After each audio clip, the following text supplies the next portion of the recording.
Hello every one. അപ്പം നമ്മൾ ഇന്ന് ഉണ്ടാക്കാൻ പോകുന്നൊരു പേപ്പർ കൊണ്ടുള്ളൊരു ഹാർട്ടാണ് കേട്ടോ. അതിന് നമുക്കൊരു സ്ക്വയർ പേപ്പറാണ് ആവശ്യമുള്ളത്. ഞാനിവിടെ 15 സെൻറ്റിമീറ്ററിൻ്റെ ഒരു സ്ക്വയർ പേപ്പറാണ് എടുത്തിരിക്കുന്നത്. എന്നിട്ട് അതിനിങ്ങനെ ക്രോസ് ആയിട്ടൊന്ന് മടക്കി കൊടുക്കുക, നന്നായിട്ട് പ്രസ് ചെയ്യുക, എന്നിട്ട് ഓപ്പൺ ചെയ്യുക, എന്നിട്ട് അതിൻ്റെ ഓപ്പോസിറ്റ് സൈഡിലേക്കും കൂടെ ഒന്ന് മടക്കി കൊടുക്കുക.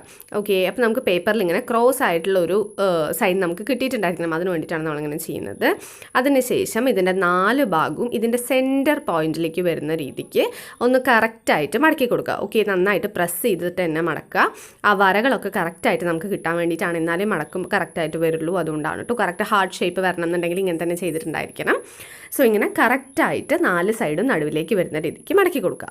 ഓക്കെ, അങ്ങനെ മടക്കിയതിന് ശേഷം ഒരു ഭാഗം ഇങ്ങനെ നിവർത്തിയിട്ട് ആ ഒരു ലൈൻ നമുക്ക് കാണുമല്ലോ, അവിടേക്ക് കറക്റ്റായിട്ട് വരുന്ന രീതിക്ക് ഒന്ന് മടക്കി കൊടുക്കുക. എന്നിട്ട് ആ ഒരു ലൈൻ നമ്മൾ ഓപ്പൺ ചെയ്തിട്ട് അതേപോലെ തന്നെ അങ്ങോട്ട് മടക്കുക. ഓക്കെ, ഇതേപോലെ നമ്മൾ 4 സൈഡും ചെയ്യണം. അതായത് ഓപ്പൺ ചെയ്യുക, എന്നിട്ട് ചെറുതായിട്ടൊന്ന് മടക്കുക, അത് ആ ലൈനിലേക്ക് വരുന്ന തരത്തിൽ ഒന്ന് മടക്കുക. എന്നിട്ട് പഴയ നമ്മൾ ഓപ്പൺ ചെയ്തിട്ട് ക്ലോസ് ചെയ്യുന്ന തരത്തിൽ അതേ ലൈൻ തന്നെ മടക്കി കൊടുക്കുക. ഓക്കെ, അപ്പോൾ നമ്മളിങ്ങനെ ചെയ്യുന്ന സമയത്ത് ഇങ്ങനെയാണ് നമുക്ക് കിട്ടിയിട്ടുണ്ടായിരിക്കുക. നടുവിലൊരു സ്ക്വയർ പോലുള്ളൊരു ഓട്ട നമുക്ക് വന്നിട്ടുണ്ടായിരിക്കും. ഓക്കെ, ആ ഒരു സ്പേസ് നമുക്ക് കിട്ടിയിട്ടുണ്ടായിരിക്കും. സോ ഇങ്ങനെ ആയിരിക്കും നമുക്ക് കിട്ടിയിട്ടുണ്ടായിരിക്കുക. കറക്റ്റായിട്ട് പ്രസ് ചെയ്തിട്ട് തന്നെ മടക്കുക കേട്ടോ, എന്നാലേ നമുക്ക് ലൈൻസ് കിട്ടുള്ളൂ. അതിനുശേഷം നമ്മൾ ഓപ്പോസിറ്റ് സൈഡ് നോക്കി കഴിഞ്ഞാൽ 4 സ്ക്വയർസ് നമുക്ക് കാണാൻ പറ്റും. അത് നമ്മൾ മുന്നേ ചെയ്തതുപോലെ 4 കോർണേഴ്സും നടുവിലേക്ക് പോയിന്റിലേക്ക് വരുന്ന രീതിക്ക് ഒന്ന് കറക്റ്റായിട്ട് പ്രസ് ചെയ്ത് മടക്കി കൊടുക്കുക. ഓക്കെ, ഇതൊക്കെ കറക്റ്റായിട്ട് മടക്കുക കേട്ടോ, എന്നാലേ കറക്റ്റ് ഹാർട്ട് ഷേപ്പ് നമുക്ക് കിട്ടുള്ളൂ.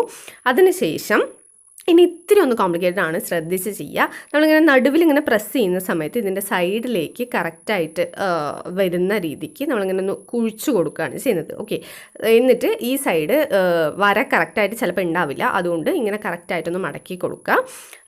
അതിനുശേഷം ഇപ്പോൾ നമുക്ക് ഇങ്ങനെ ആയിരിക്കും കിട്ടിയിട്ടുണ്ടായിരിക്കും. ആ വര ഒന്ന് മടക്കി കൊടുത്തതിന് ശേഷം ഇങ്ങനെ നടുവിൽ ഇങ്ങനെ കുഴിച്ച് നമ്മൾ എടുക്കുന്ന സമയത്ത് ഇങ്ങനെ നമുക്കൊരു സൈഡ് ഇങ്ങനെ പിടിക്കാനായിട്ട് പറ്റും. ഇതൊന്ന് ശ്രദ്ധിച്ച് കഴിഞ്ഞാൽ നിങ്ങൾക്ക് ചെയ്യാൻ പറ്റുന്നതേ ഉള്ളൂ. എന്നിട്ട് അപ്പുറത്തെ സൈഡും കൂടെ പിടിക്കുകയാണെന്നുണ്ടെങ്കിൽ നമുക്കിങ്ങനെ ഹാർട്ട് ഷേപ്പിലുള്ള പേപ്പർ കൊണ്ടുള്ള നമ്മളുടെ ഹാർട്ട് റെഡി ആയി കഴിഞ്ഞു. ഓക്കെ, ഇത്രയേ ഉള്ളൂ. ഈ ലാസ്റ്റത്തെ മാത്രം കുറച്ചൊന്ന് ശ്രദ്ധിച്ച് ചെയ്യേണ്ടതാണ്, ബാക്കിയെല്ലാം ഈസി ആയിട്ട് നമുക്ക് ചെയ്യാൻ പറ്റുന്ന. അപ്പോൾ എല്ലാവരും ട്രൈ ചെയ്ത് നോക്കുക, എന്നിട്ട് നിങ്ങളുടെ അഭിപ്രായങ്ങൾ കമൻറ്റ് ചെയ്യാൻ മറക്കാതിരിക്കുക. So see you in our next video. മഹാലോ.